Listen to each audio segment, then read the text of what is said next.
Well, it's now day 79 of the war in Ukraine.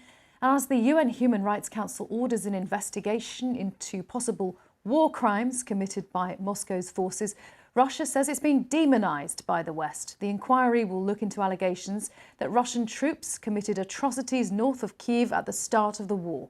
Images, numbers and facts can over time blur into one, and it's often artists and writers who manage to find long-lasting images and words that speak to tragedy. Clive Myrie reports now from the eastern city of Kharkiv.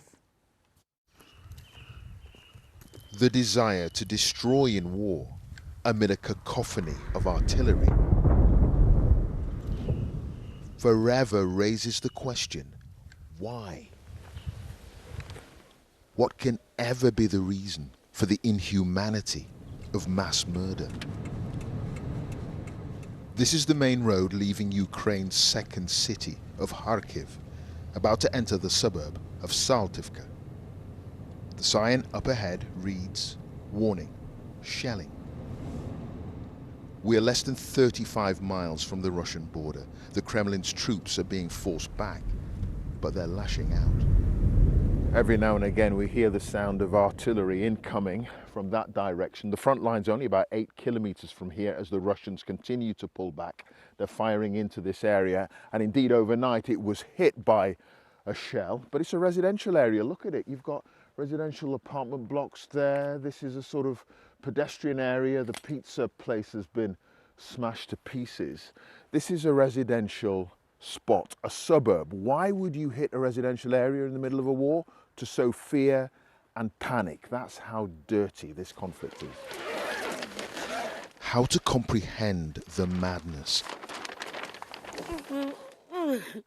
How best to convey the pain to save future generations making our mistakes. The volunteers among the troops distributing food to those the war's displaced include Serhiy Zhadan, one of Ukraine's most prominent poets. We agreed to meet in the perfect place for a conversation about the capacity of poetry to capture the tragedy of war.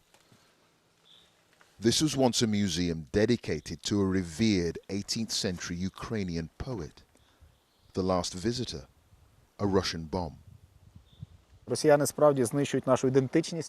The Russians are actually trying to destroy our identity, he tells me, our subjectiveness. To me, Ukraine, the Ukrainian world, is to a great extent conveyed and felt through poetry. Using poetry, you can explain a lot. It's about emotions, about heart.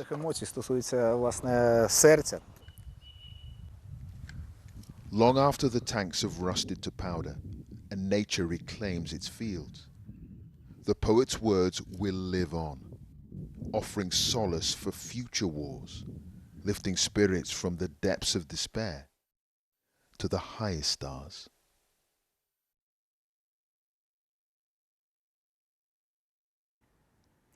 Clive Myrie reporting.